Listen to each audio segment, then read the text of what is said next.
खबर उत्तर प्रदेश के साथ मैं सोनी चौहान। खबरों की शुरुआत करें उससे पहले एक नजर हेडलाइंस पर। आज देश भर में लगेंगे रोजगार मेले। प्रधानमंत्री मोदी 51,000 युवाओं को सौंपेंगे नियुक्ति पत्र। पीएम मोदी नियुक्ति व्यक्तियों को करेंगे संबोधित। 23 लाख अनुसूचित मतदाताओं को साधेंगे योगी। कानपुर में वाल्मीकि जयंती के मौके पर महासम्मेलन का आयोजन। 5 अरब की योजनाओं की देंगे सौगात। नवगठित कार्यकारिणी के 1 नवंबर को होगी बैठक। अखिलेश यादव का मुख्य रूप से होगा संबोधन और कई अहम फैसले लिए जाएंगे। वेस्ट यूपी के 22 जिलों में आज वकील हड़ताल पर। हाई कोर्ट बेंच आंदोलन की गाजियाबाद में बनेगी रणनीति। मेरठ से दिल्ली तक पदयात्रा की तैयारी।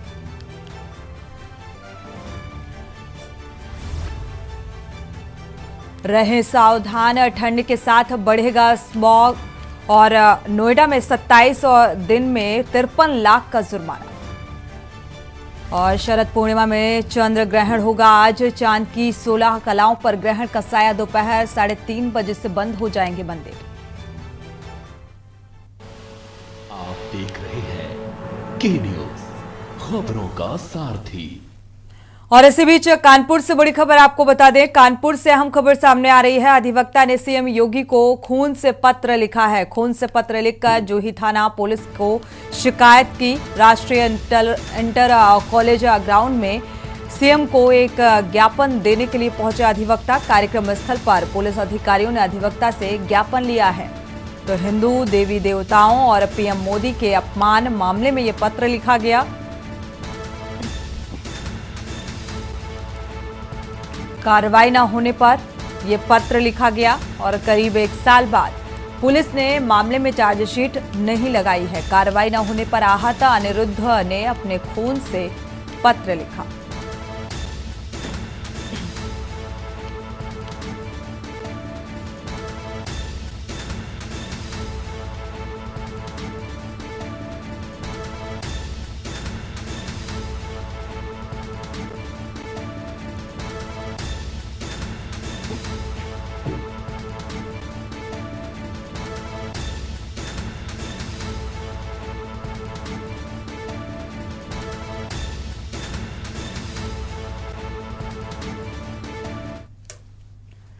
और इसी बीच अलीगढ़ से आपको खबर बता दें। ज्वेलर्स की दुकान पर चोरों ने धावा बोला। ज्वेलर्स की दुकान का शटर नहीं काट पाए और 4 व्हीलर से चोरी करने के लिए शातिर चोर आए हुए थे। सीसीटीवी कैमरे में कैद हुई पूरी घटना।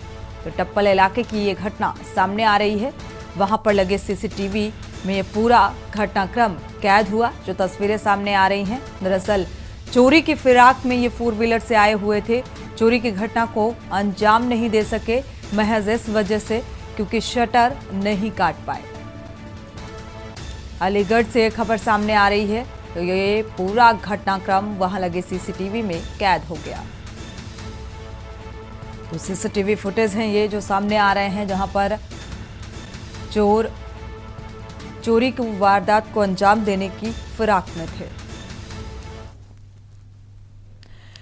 रुक करते हैं अगली खबर का। लखनऊ से अहम खबर सामने आ रही है। कमरे में युवक ने फांसी लगाकर अपने आप को मौत के घाट उतार लिया। उधारी का पैसा ना मिलने से परेशान था ये शख्स और इसी के चलते सुसाइड किया। तो मृतक की बीकेटी की मोबाइल शॉप की इस नाम से दुकान है। मरने से पहले युवक ने सुसाइड नोट में कई लोगों के नाम भी लिखे हैं और मौके पर पहुंची पुलिस ने सुसाइड नोट कब्जे में लिया है। मृतक के भाई का आरोप है कि उसके भाई को परेशान किया जा रहा था। बख्शी का तालाब थाना क्षेत्र के एयरफोर्स रोड का यह मामला सामने आ रहा है।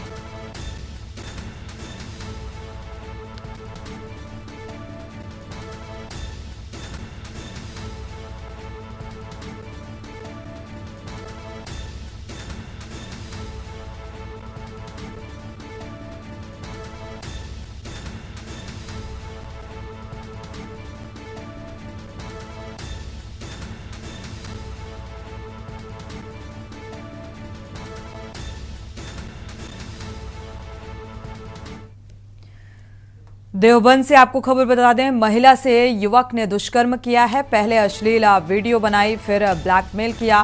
गैर संप्रदाय के युवक ने इस घटनाक्रम को अंजाम दिया है। हरकत में आई पुलिस ने आरोपी को गिरफ्तार कर लिया है। पुलिस ने पीड़िता को मेडिकल के लिए भेजा है।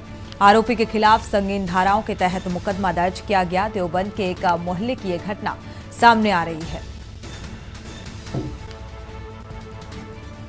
देवबंद से अहम खबर।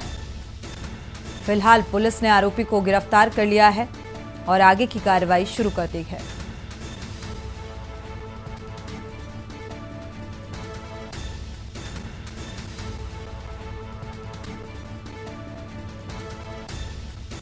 तो कोतवाली देवबंद की ये घटना, जहां पर एक युवक ने दुष्कर्म की वारदात को अंजाम दिया और वीडियो बनाकर ब्लैकमेल कर रहा था।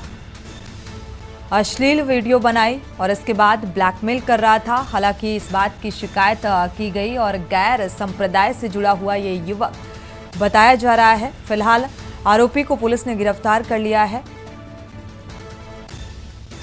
प्रशासनिक कार्रवाई शुरू कर दी है।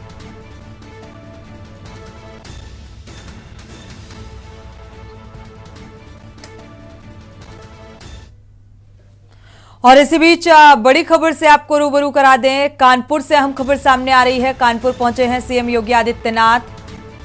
कानपुर से बड़ी और अहम खबर, राष्ट्रीय इंटर कॉलेज स्थित मंच पर पहुंचेंगे सीएम योगी आदित्यनाथ। तो सीएम ने अनुसूचित वर्ग सम्मेलन में आए लोगों का स्वागत भी किया। साथ ही 501 करोड़ की योजनाओं का सीएम ने शिलान्यास और लोकार्पण किया है। 501 करोड़ की योजनाओं का शिलान्यास और लोकार्पण, ये सौगात। कुछ देर बाद सीएम योगी आदित्यनाथ जनता को भी संबोधित करेंगे। तो सीएम के साथ प्रदेश के अध्यक्ष भूपेंद्र चौधरी और कई मंत्री भी इस बीच मौजूद हैं। कानपुर से बड़ी खबर, कानपुर पहुंचे हैं सीएम योगी आदित्यनाथ। तो कई करोड़ की योजनाओं का लोकार्पण और शिलान्यास।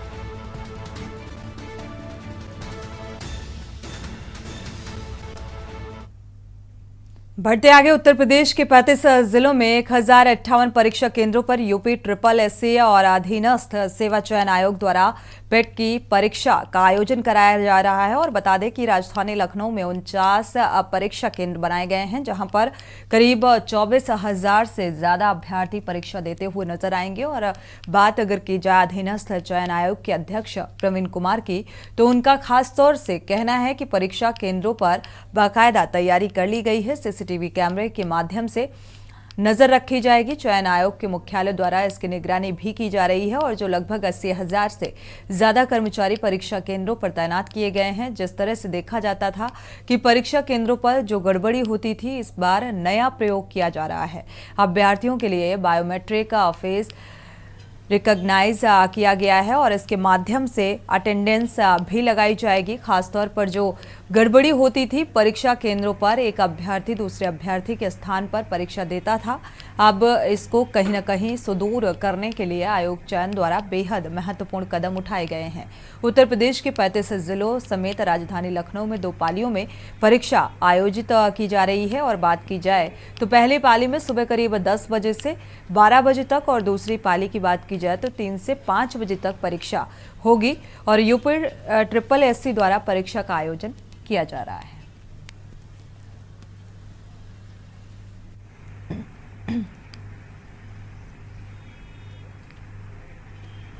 आप कहाँ से आए हैं? पेट की परीक्षा आज है, अब देने आए हैं, कहाँ से? जी, मैं डिस्ट्रिक्ट बाराबंकी से आया हूँ और मेरी मिसेस का आज पेपर है पेट का और मेरा कल है संडे को लखनऊ में ही। पहली बारी दूसरी बारी? ये मेरा दूसरी बार है, दूसरा अटैम्प्ट है जी।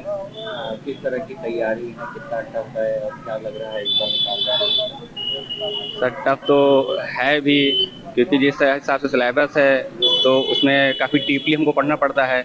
और फर्स्ट टाइम पे जब था तो थोड़ा सा नॉर्मल था, लेकिन अब जिस तरह से बच्चे बढ़ रहे हैं, जैसे आज इस बार के 20 लाख के ऊपर है, तो उस हिसाब से पेपर बनाया जाएगा। जैसे आजमगढ़ से आई हैं, किस तरह की तैयारी है पेट की परीक्षा को लेकर? बहुत ज्यादा निकाल लेंगे? हाँ? निकाल लेंगे? कोशिश करेंगे। कोशिश करेंगे। और यूपीएससी द्वारा पेट की परीक्षा कराई जा रही है। आपको बता दें कि पूरे प्रदेश भर में 35 जिले ऐसे हैं जहां पे ये पेट की परीक्षा हो रही है। वहीं 1058 सेंटर पूरे जिले 35 जिलों में बनाए गए हैं जहां पे जो अभ्यर्थी हैं वहां जाके परीक्षा देंगे। वहीं लखनऊ में भी कई ऐसे सेंटर बनाए गए हैं जहां पे बाहर से भी अभ्यर्थी आके परीक्षा दे रहे हैं। इन सेंटरों में तकरीबन 20,000 से ज़्यादा कैमरे लगाए गए हैं और 80,000 से ज़्यादा कर्मचारियों को तैनात किया गया है कि जो अभ्यर्थी हैं उनकी परीक्षा आसानी से हो सके, किसी तरह की उनको दिक्कत का ना सामना करना पड़े। वहीं आपको बता दें कि ये परीक्षा आज और कल होनी है, जिसको देखते हुए सुरक्षा के भी कड़े इंतजाम किए गए हैं। के न्यूज़ के लिए लखनऊ से अरमान आसिफ। रुक करते हैं अगली खबर का। प्रयागराज का रुक कर लेते हैं। सामुदायिक केंद्र मेजा में मजे में सरकारी डॉक्टर और ना होने के कारण और जनता बेहाल नजर आ रही है, परेशान नजर आ रही है। 3 या 4 डॉक्टर्स के ऊपर ये पूरा सामुदायिक केंद्र मेजा चल रहा है और 25 से 30 किलोमीटर रेंज में पड़ता है मेजा सामुदायिक केंद्र। जनता जाती है, दरवाजे में ताला लगा हुआ देखकर वापस लौट आती है। बुखार, सर्दी, टाइफाइड, मलेरिया जैसी बीमारी से परेशान होकर जनता यहां पर जाती है। और आखिर कब तक सामुदायिक केंद्र में डॉक्टर की पोस्टिंग होगी, यही सबसे बड़ा सवाल है।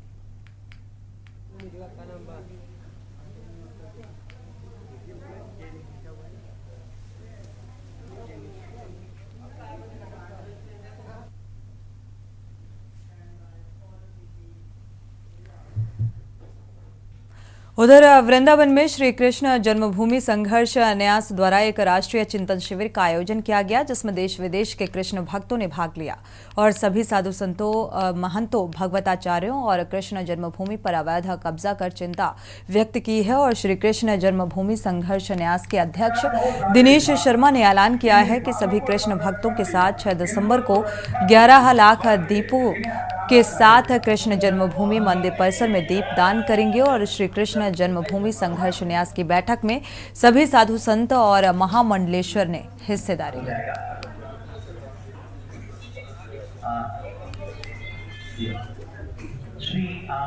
सभी आप सब देख पा रहे होंगे इस कार्यक्रम के अयोध्या, काशी, मथुरा इत्यादि बहुत सारे धाम, इन धामों को संरक्षण दिया। वृंदावन में श्री कृष्ण जन्मभूमि संघर्ष न्यास की तरफ से एक विशाल राष्ट्रीय चिंतन शिविर का आयोजन किया गया है। इसमें सभी देश विदेश से आने वाले कृष्ण भक्त और सनातनी हिंदू साधु संत, महामंडलेश्वर, पीठाधीश्वर सभी ने भाग लिया। सभी ने इस बात पर चिंता जाहिर की कि भगवान श्री कृष्ण जन्मभूमि मंदिर पर जो मुगल शासकों द्वारा अवैध कब्जा हुआ था, वो कब्जा कैसे हटे, न्यायालय में कौन कौन से साक्ष्य जमा करें, जिससे एएसआई सर्वे जल्द से जल्द हो।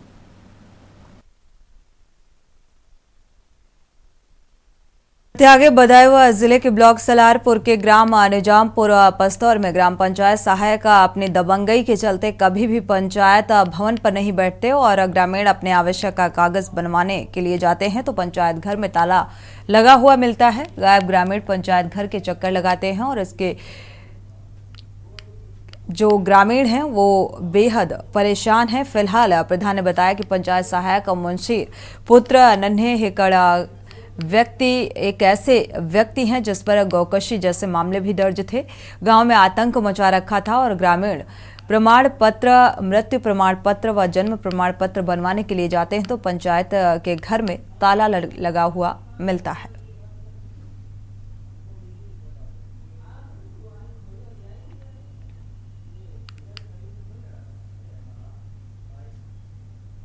ये ताला लगा रहता है, इसमें जो है ताला लगा रहा है, यहाँ पर रहता आता ही ना है पूरा दिन। आप किसी दिन धोखे से आए, आने के बाद में 10 बजे से 5 बजे के बीच में आप किसी वक्त आके ताला लटका मिलेगा।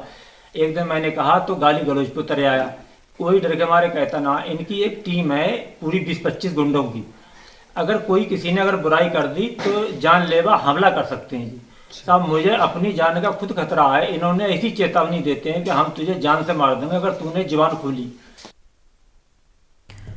ललितपुर जनपद के सदर कोतवाली क्षेत्र सिंचाई खंड में जिलेदार शहजाद अली को झांसी से आई एंटी करप्शन टीम ने रंगे हाथों 10,000 की रिश्वत लेते हुए गिरफ्तार किया है और बताया गया कि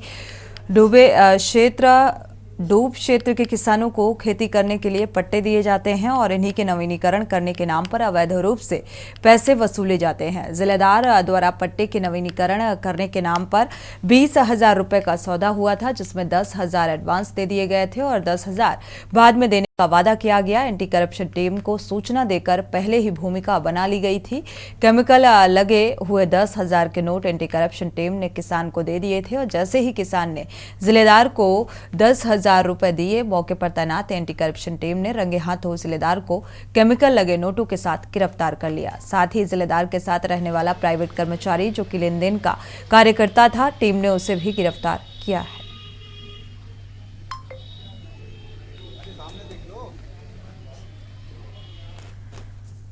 रुकेंगे एक छोटे से ब्रेक के लिए, लौटेंगे जल्द। आप देख रहे हैं के न्यूज, खबरों का सारथी। बढ़ते आगे, ब्रेक से वापस आ रहे हैं। रायबरेली में सीएचसी हरचंदपुर फिर चर्चा का विषय बना हुआ है, जहां मरीज को बाहर के हजारों रुपए की दवाइयां लिखी जाती हैं। और आपको बता दें कि सीएचसी में बैठे डॉक्टर राजमंत्री दिनेश प्रताप सिंह के गोद लिए अस्पताल को ठेंगा दिखा रहा है। और इतना ही नहीं, 250 से 500 रुपए की दवाई लेने के लिए मरीजों को मजबूर किया जाता है और सीएचसी में बैठे अधीक्षक जानकर भी अनजान है। सीएचसी में कुछ दिनों पहले ही प्रसूता के तीमारदारों से 2500 रुपए वसूलने का एक वीडियो सामने आया था। मामले को लेकर मुख्य चिकित्सा अधिकारी ने कार्रवाई की बात कही थी, लेकिन कार्रवाई न होने पर सीएचसी हरचंदपुर के कर्मचारियों के हौसले बुलंद हैं।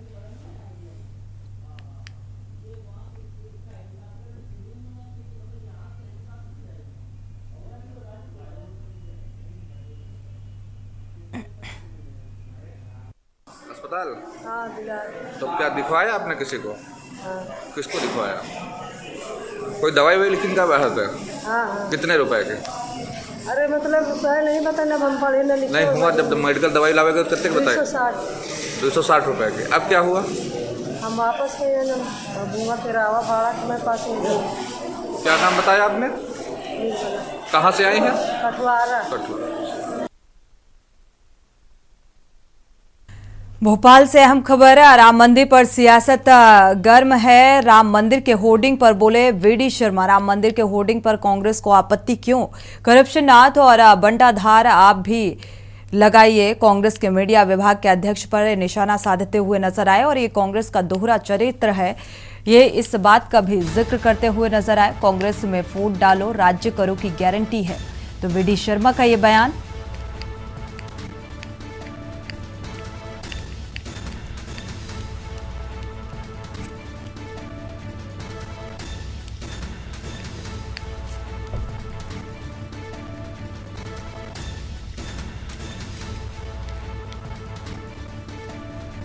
कांग्रेस के मीडिया विभाग के अध्यक्ष पर निशाना साधते हुए नजर आए।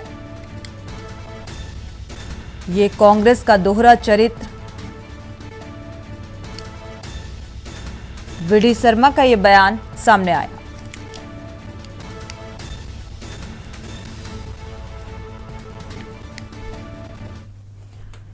और इसी बीच अहम खबर है कांकेर से, आपको बता दें आज राहुल गांधी का आगमन होना है। स्टार प्रचारक के रूप में ये राहुल गांधी का आगमन होगा। भानुप्रतापपुर विधानसभा में पहुंचेंगे राहुल गांधी। तो कांकेर जिले के 3 विधानसभा में चुनावी जनसभा है और इसी को लेकर चुनावी जनसभा को संबोधित भी करेंगे। तो चुनावी लिहाज से ये दौरा फिलहाल राहुल गांधी का बेहद अहम माना जा रहा है। कांकेर से अहम खबर।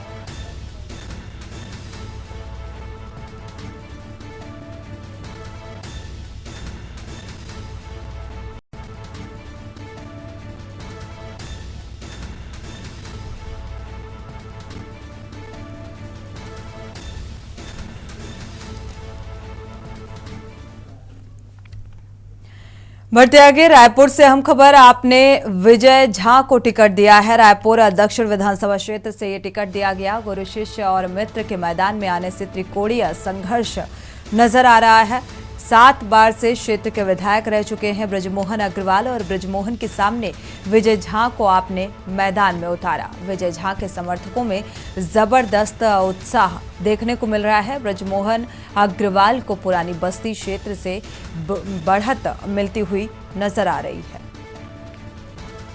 तो त्रिकोणीय मुकाबला यहां पर देखने को मिल रहा है।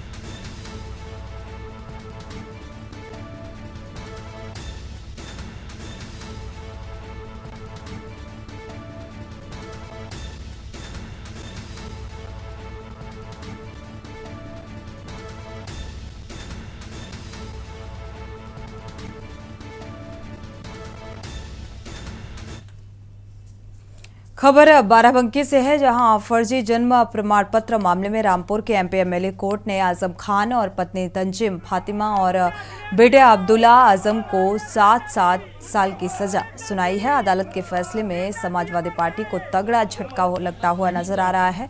आजम खान सपा के कद्दावर मुस्लिम नेता हैं और ऐसे में अखिलेश यादव के बाद अब चाचा शिवपाल सिंह यादव का दर्द छलका है।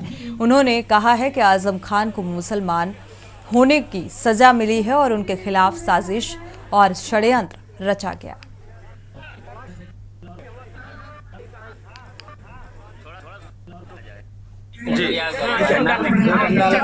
मजबूरी के साल 2024 में जी भारतीय जनता पार्टी को हटाने के लिए ही बना जी और समाजवादी पार्टी निश्चित उत्तर प्रदेश में भारतीय जनता पार्टी। नेताजी, आज एक विद्यालय का जो है आपके द्वारा शिलान्यास किया गया। एमपी में गठबंधन नहीं हुआ, यूपी में क्या लोकसभा साथ में ही लड़ा जाएगा? बिल्कुल। आजम जी को सजा हो गई, क्या 24 में बगैर आजम के होना लगेगा चुनाव या कोई? आजम खान के साथ करके भारतीय जनता पार्टी सरकार उत्पीड़न कर रही है, उनके मुकदमा लिख करके उनका उत्पीड़न कर रही है। खबर चंदौली से है, जहां आजादी के अमृत महोत्सव के तहत मेरी माटी मेरा देश अमृत कलश विभिन्न ब्लॉकों से जिला मुख्यालय पर लाया गया और इसे केंद्रीय भारी उद्योग मंत्री स्थानीय सांसद और डॉक्टर महेंद्र नाथ पांडे ने नियामताबाद गांव से हरी झंडी दिखाकर लखनऊ के लिए रवाना किया।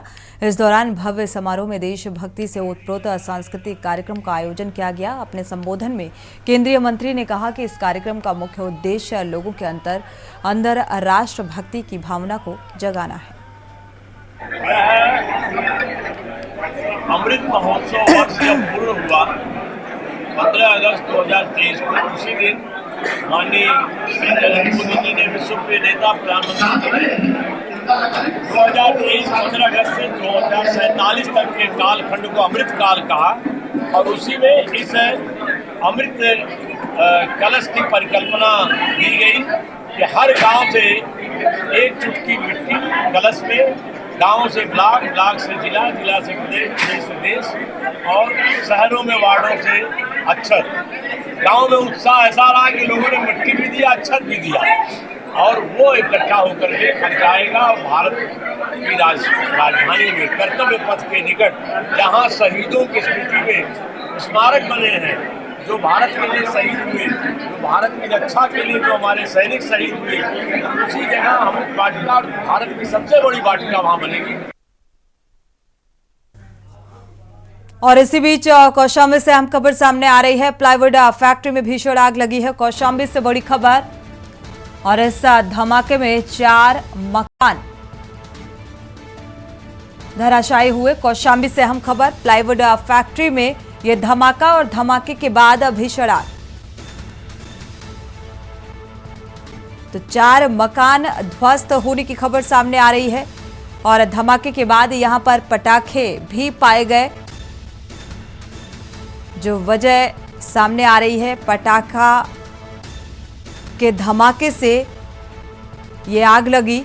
प्लाईवुड फैक्ट्री में ये धमाका हुआ है। करीब 10 लोग घायल भी हुए और इस धमाके से 4 मकान ध्वस्त हुए हैं।